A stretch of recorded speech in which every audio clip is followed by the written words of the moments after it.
14 মাসের লড়াই শেষে স্বামীর দুর্দান্ত প্রত্যাবর্তন ত্যাগ সংগ্রামের এক অনন্য দৃষ্টান্ত।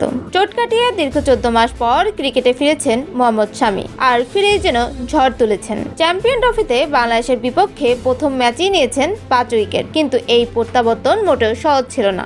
অস্ত্রোপচারের পরের দিনগুলোতে স্বামীর মনে হতো যেন নতুন করে হাঁটা শিখেছেন। এই সময়টায় স্বামীকে পার করতে হয়েছে অনেক কঠিন পথ। ভারতের সাবেক ক্রিকেটার নবজাত সিং সিধুও বলেছিলেন স্বামী নাকি 5 থেকে 6 কেজি ওজন কমিয়েছেন, তবে স্বামী নিজেই জানলেন তিনি কমিয়েছেন 9 কেজি। নিজের ফিটনেস ধরে রাখার জন্য ত্যাগ করেছেন অনেক কিছু। ফাস্টফুড, মিষ্টি এসব থেকে দূরে থেকেছেন, এমনকি নিজের পছন্দের বিরিয়ানিও বর্জন করেছেন। স্বামী আরো জানলেন 2015 সালের পর থেকে তিনি দিনে মাত্র একবেলা খাবার খান, শুধু রাতের খাবার। সকালের নাস্তা আর দুপুরের খাবার একদমই বাদ দিয়েছেন নিজেকে ফিট রাখার জন্য। এই অভ্যাস কঠিন হলেও এখন হয়েছে তার জীবনের অংশ। মাঠে দুর্দান্ত পারফরম্যান্সের পেছনে এই আত্মত্যাগ আর কঠোর পরিশ্রমী স্বামীর সফলতার মূল চাবিকাঠি।